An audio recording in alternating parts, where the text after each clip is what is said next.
The Buckeyes win a thriller in Pasadena to start 2022 off the right way. What players stepped up as certain players opted out and other players weren't available in the Rose Bowl? And what changes does Ohio State need to make right now? All that and more in this episode of Locked on Buckeyes.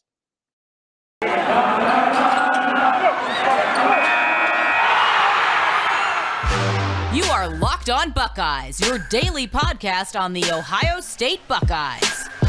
Part of the Locked On Podcast Network, your team every day.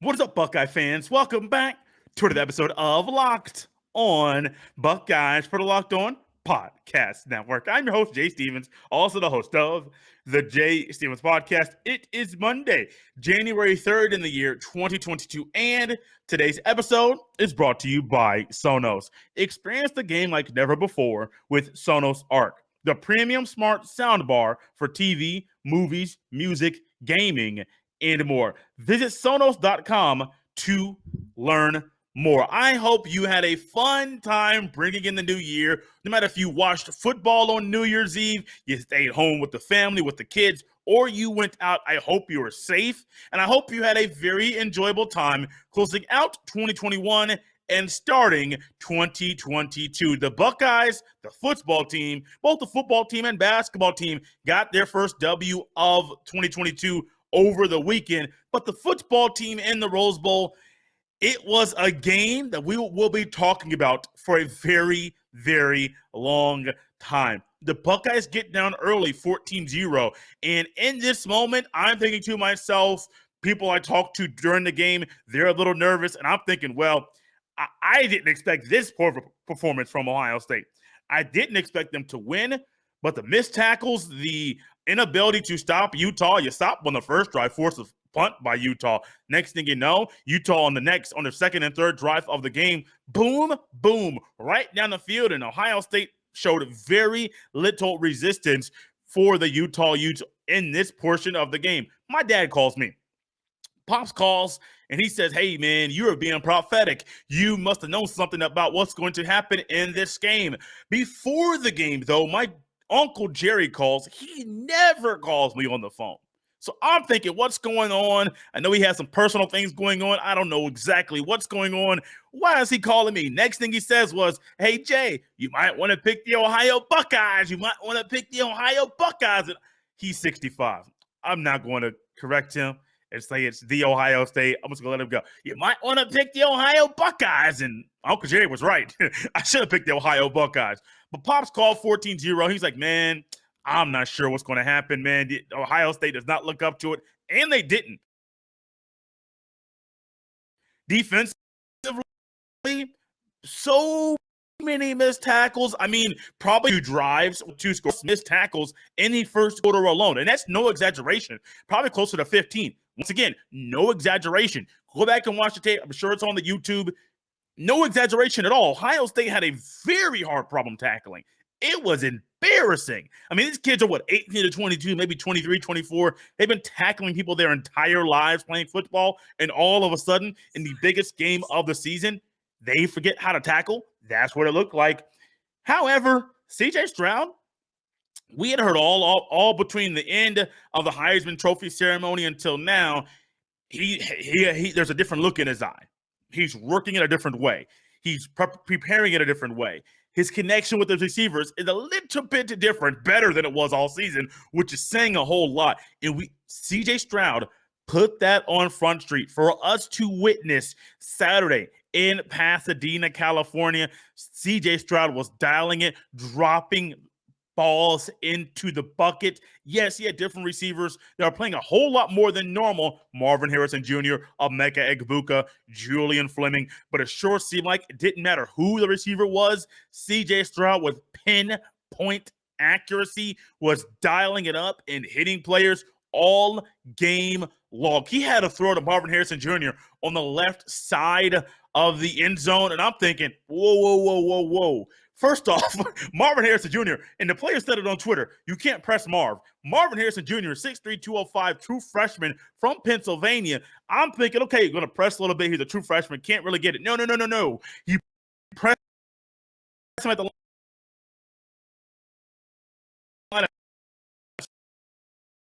More routes you see from a true freshman. Also, on the other side, Jackson Smith-Njigba, this young man went smooth off to the tune 15 catches, 347 receiving yards, 3 touchdowns at the long of 52. Bo Murphy, who will be on the show tomorrow, actually made a comment on the show he was on Sunday, and it said, he said, Jackson Smith-Njigba, if he does not fumble, because he did have a fumble in this game, he goes over 350 and has 4 touchdowns. I mean, possibly not having 4 touchdowns, but he does go over 350 receiving yards. I do think he gets 3 extra yards if he does not fumble that ball. Maybe not getting it to the end zone, but he had 347 and 15 catches and 3 touchdowns in the game. CJ Stroud, 500 and let me get this correct now. Not going to give any false information. 573 passing yards, 6 touchdowns, 37 of 46 on the game. Those two alone, that connection was amazing. Also, this defense, Cade Stover started at linebacker. He literally only had, I think, 2 or 3 practices at linebacker all year. They were all the final week, the week leading up to the Rose Bowl. That was when he got his only time playing linebacker. Practicing was in that. You could tell he was new, but you couldn't really tell he only got 3 practices in at linebacker. Tommy Eichenberg stepped up in a huge way. He was in there starting as well. 17 tackles. I got to give a hats off to Teron Vincent and Teron Vincent in this game. He played one of the best games he's ever played at Ohio State. Also at halftime, 48-45 end. Noah Ruggles kicks a game winner. He waves at the defender, a Utah defender that's on the ground. But at halftime, Ohio State's down at halftime. They really looked not like the Ohio State team defensively that I expected. Didn't expect a poor performance, but I expected better than what we saw in the first half. At halftime, Ryan Day showed his wisdom. A young head coach, but he's standing the temperature in the room. There was a basically come to Jesus meeting among the players where they were saying, we're not going out like this. We're not doing it. We're not going to go out and play like this and end our season in this way. Ryan Day realized what's going on, how the players were keeping each other accountable. Ryan Day stepped back. He realized one of the players speaking up was DeMario McCall. And hey, whatever was said in that locker room, we don't know. Ryan Day stated in a post-game press conference, somebody asked him what was said. He's like, I'm going to keep that in the locker room. Hey, I ain't got a clap on here in a long time. I love that. In a world and a time where everyone wants all the information, I would love to know what's in there as well. As a reporter, you got to ask it. Keep certain things in-house. I love that Ryan Day in that moment had the awareness to not dump what was locker room talk into the post-game press conference. That little conversation they had was telling, and it showed on defense in the second half. After giving up 35 points, Ohio State did to Utah in the first half, they only gave up 10 points in the second half alone. 48-45 victory. The Buckeyes win the Rose Bowl, start the new year off right. I am excited to see what comes next for Ohio State, but I'm even more excited to know that they started the year off with a win.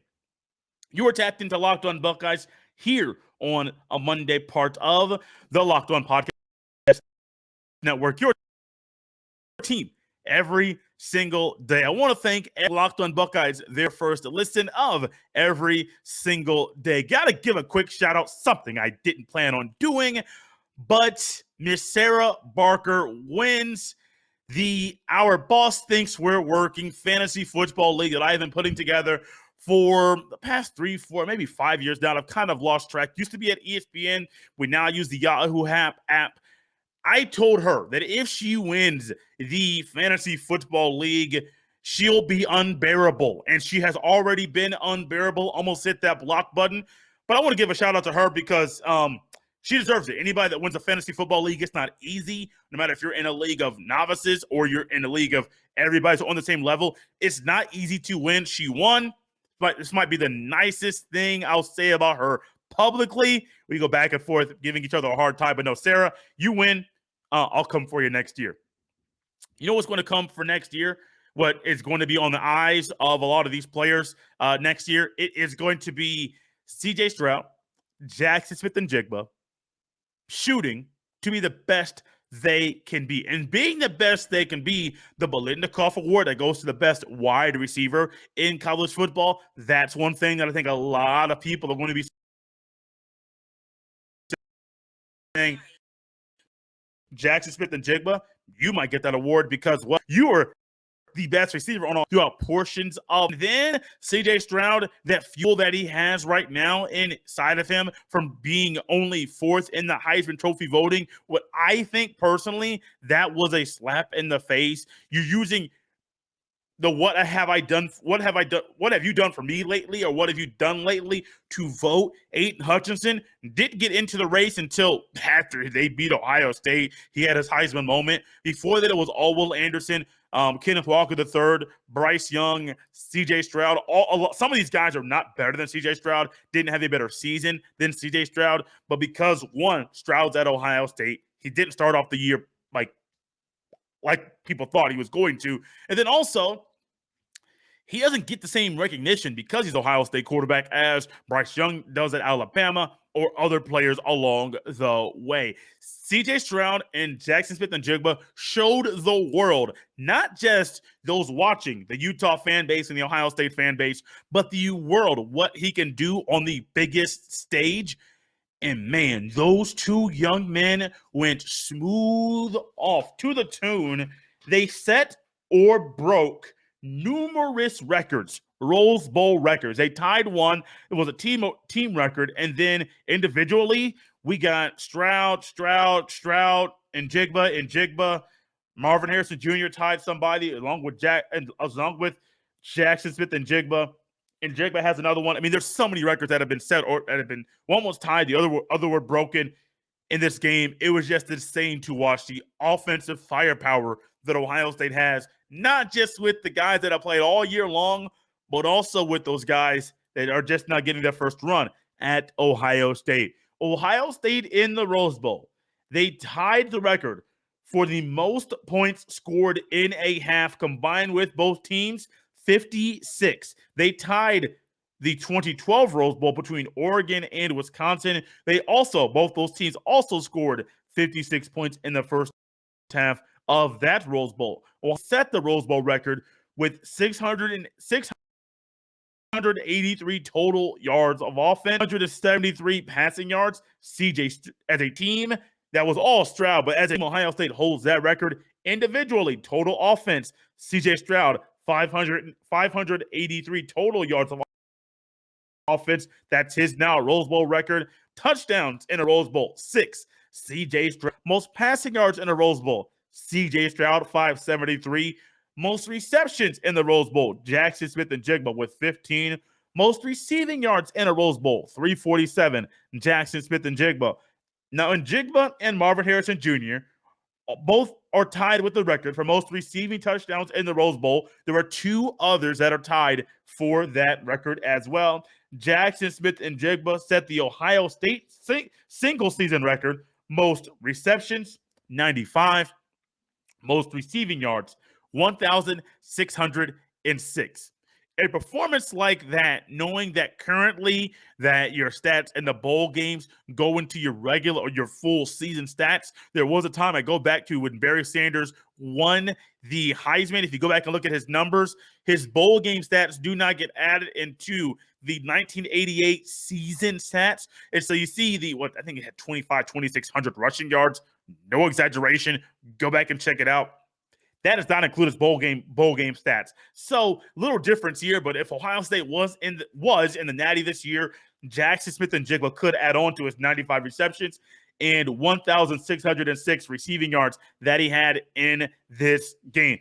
Post-game press conference, I was watching it on the YouTube. I watched it on Sunday, and it was really amazing to hear and to see the players really talk about what they think about Jackson Smith-Njigba and what he does, the kind of player that he is. And even some post-game, there were some reporters that were there in the Rose Bowl that were talking to various players, and they all said the same exact thing about Jackson. We expect it. Like with no hesitation, with no hesitancy in their voices. They expect it. They see it every day in practice. They expect him to do these things. It's almost like when you wake up in the morning, you have your morning routine. Whatever your morning routine is, you have your morning routine. You might be somebody like me. When I wake up, I immediately hop in the shower. I don't go to get anything to drink. I don't go to get any food. I immediately go hop in the shower. I want to make sure I'm feeling fresh, so fresh and so clean. I want to make sure I feel that way. Me. Now I go in the shower, and then I'm going to turn the TV on. While I'm in the shower, I have either a podcast or a sports talk radio. I have a Bluetooth speaker in my bathroom. So these are all things that are routine. I have a routine in the morning. These are things that are expected when I wake up because it's just ingrained in me. I get breakfast when I go to my car. I go a certain route to work. If I go to the gym, I go to a certain route. I have times that I get things done. Like these are expected. Things are that way in your life. There are things that people that know you, they expect you to do certain things. It's the same way when I hear people talk about Jackson Smith-Njigba. They all expect this kind of play from him. And with that in mind, I have this thought as we close up this segment. If the players expect this from him, if the players expect him to just do these things that are normal, what are we going to see next year? Thank you for tuning in to Locked On Buckeyes here on a Monday, the first Monday in 2022, part of the Locked On Podcast Network, your team every single day. Ohio State has some things they need to work on immediately. Not going to dance around, going to get right to it. A few things Ohio State needs to change immediately. We'll also talk about some things that they could do now and also during spring practice leading up to the spring game. After the game, it was announced, I think Pete Thamel broke this news, where Matt Barnes, who was the interim defensive coordinator at Ohio State, he took and it was officially announced that he was going to be the next defensive coordinator at the University of Memphis. That leaves a hole. Speaking of that, I'm just going to go right to it. There's one coach, absolutely one coach that I think needs to be fired. Absolutely one. Al Washington. I've been waiting. I told you we're not talking about who it should be fired until at the end of the season. The season is over. Al Washington, the linebackers were the weakest position group on the team all year long. Offensive line, no. Defensive line, defensive ends, I don't put all that on the defensive line. Linebackers to me were the weakest position group all year long. Al Washington can go. You need a new linebacker coach. You have talent at linebacker. Think about this. You got Eichenberg who can play. You got Still Chambers who can play. You got Cade Stover who can play. I've been hearing good things about Reed Carrico. There's other good players that are going to be coming up. Some of you want to see Sonny Styles and CJ Hicks. I don't think they're going to be thrusted to the starting lineup next year. I think that youth movement that we saw this year is not going to be the thing that's going to be the new norm at Ohio State. Al Washington can go. Release Al Washington, bring in a new linebackers coach and that would be it, because losing Matt Barnes, that's Jim Knowles. That cancels each other out. So you have enough coaches now, but Al Washington, bring in a new LB coach, bring in the right guy. James Laurinaitis would have loved to have him, but he's going to Notre Dame to be on Marcus Freeman's coaching staff. He's not available. Does Bobby Carpenter want to coach? I don't know. I mean, he's with Outkick. He does things on the radio. 97.1 The Fan in Columbus. He dabbles in other parts of sports media. He does Letterman Live with Letterman Row, things like that. I don't know. Al, bye. Tap into the transfer portal immediately for a tight end. Think about this. Jeremy Ruckert is gone. He's not coming back. Cade Stover going to linebacker. He's not going to be. I doubt he's playing both sides of the ball. So the only other guy you really have is hopefully Mitch Rossi comes in and he stays. I would love for Rossi to stay in. You have a fullback playing H-back. It's a nice wrinkle that not a lot of teams have right now in college football. And you have G. Scott Jr., who needs to put on weight. Because if he stays where he is currently, what's he at, 225, 230, maybe 230? He could be a split-out tight end, but he's not going to be the type of tight end that Ohio State needs. Tap into the portal for a tight end, somebody that knows football, that's played college football, that is a plug-and-play type of guy. Not ideal for what Ryan Day wants with the team, how to build a team. But I think this team right now, Ohio State's really close to being I know they're going to be a national championship contender. I mean, it's Ohio State, but I think they can win it. I said before this season, I said Ohio State has a really – I said I don't think Ohio State's going to win it this year. I think their window is 2022 season, which is next year. I think right now, tapping into the portal, getting a new linebacker coach, those are two things that need to happen. And it could be a secret formula that Ryan Day has in his back pocket. Another one, get healthy. And this goes into something else that I'm going to talk about now. I'm going to kind of couple these together. Figure out why this team has so many injuries. And you look at the unavailability report or the availability report that comes out before every game. I'm not knocking Noah. Like, Noah Potter was on there all year. He had eye surgery, emergency eye surgery, and then he had some other things that kept him off the field. Like, I get it. Some things are just like things that are just going to happen. It was literally a routine eye exam, and the doctor was like, nope, you got to go to surgery. So be it. That's just how things are going to go. But figure out why this team has so many injuries. Not Josh Proctor. I'm not talking about Lathan Ransom. There's a lot of nicks, a lot of things that are going on with this team to where this team seems to be hurt a lot more than other football teams. And that's the last thing I'm going to talk about with this show as far as things Ohio State needs to work on now. When spring practice, if you want to work on it now, work on tackling. That may have been the worst tackling half of football I have seen Ohio State play ever in my life in the first half. Poor. You have Cam Rising wrapped up. He twists. Next thing you know, he's running up the left sideline for a touchdown. You have Britton Covey. That boy fat. That boy was on somebody's 4x1 in high school. Britton Covey is fast. But Britton Covey was wrapped up. I don't know what the tackling problem is with this team. I don't know what it was in the first half or what we saw. Make sure you work on tackling, but also that's more spring game stuff. Figure out why this team has so many injuries. You figure that out. You figure out a lot with this team, and you figure out how you can be successful immediately week number one in the 2022 season, because there's no rest right now. You start the year off with a bang against Notre Dame, former linebacker, now Notre Dame former Ohio State linebacker, now current head coach at Notre Dame, Marcus Freeman, along with another former linebacker at Ohio State and current staffer at Notre Dame, and James Laurinaitis. They know Laurinaitis knows your program. He knows what you want. When I have to bring some different wrinkles,